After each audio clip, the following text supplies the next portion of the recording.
Mearsheimer and Walt book, the Israel Lobby. Last question. Yeah. Could you summarize your disagreements, where you part company with them, and where you connect? I think it was a valuable book. There's a lot of evidence in it. One problem is they don't say what the Israel Lobby is. I mean, does it include the Wall Street Journal, for example? I mean, the Wall Street Journal of all the newspapers in the country is the most extreme in support of Israeli policies. Are they part of the Israel Lobby? Does it include Lockheed Martin, for example, which loves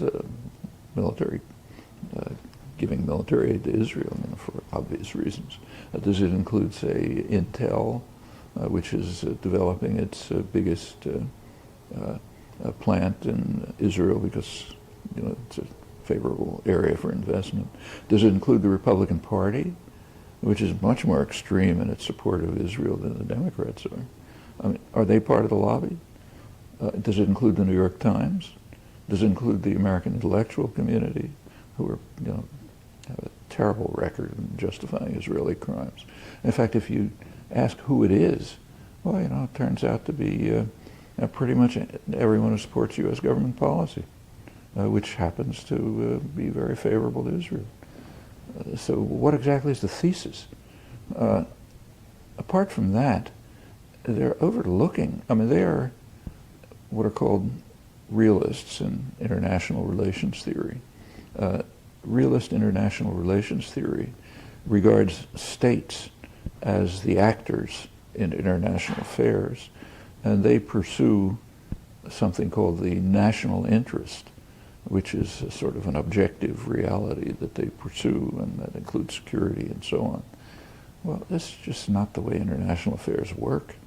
You can go back to Adam Smith, who pointed out that policy in England is determined by the people who basically own the society, merchants and manufacturers in his day, and they make sure their interests are taken care of. They don't care what happens to others.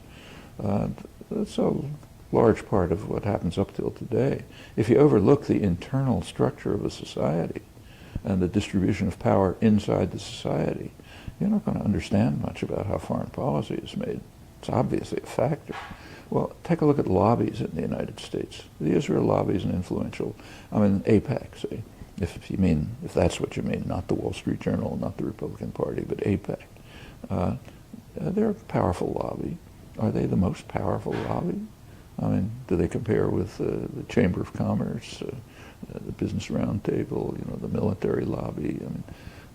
If the business lobbies wanted to put them out of business, they'd do it in 2 minutes. So the idea that the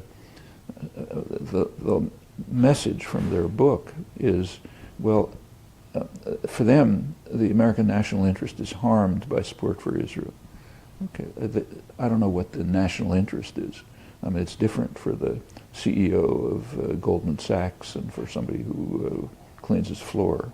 They have different interests, some in common, but not much. But let's imagine that there is a national interest and support for Israel is harming it the way they claim, whatever this means.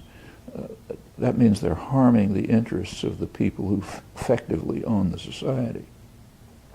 The financial institutions, Wall Street Journal, of course, is the journal of the business classes, and so on. They're harming their interests. So if we want to change policy, there's a message. Let's put on our ties and jackets, go to the offices of the editorial office of the Wall Street Journal, Intel, Lockheed Martin, American Chamber of Commerce, and explain to them politely that support for Israel is harming their interests. Solve the problem. Does anybody try this? No, because it makes absolutely no sense.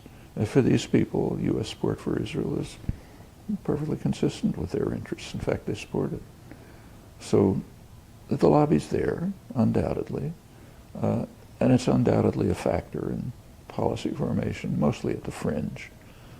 Actually, it's kind of interesting that one thing I didn't like about their book was that, especially their responses to criticisms later, is that there was pretty detailed analysis of how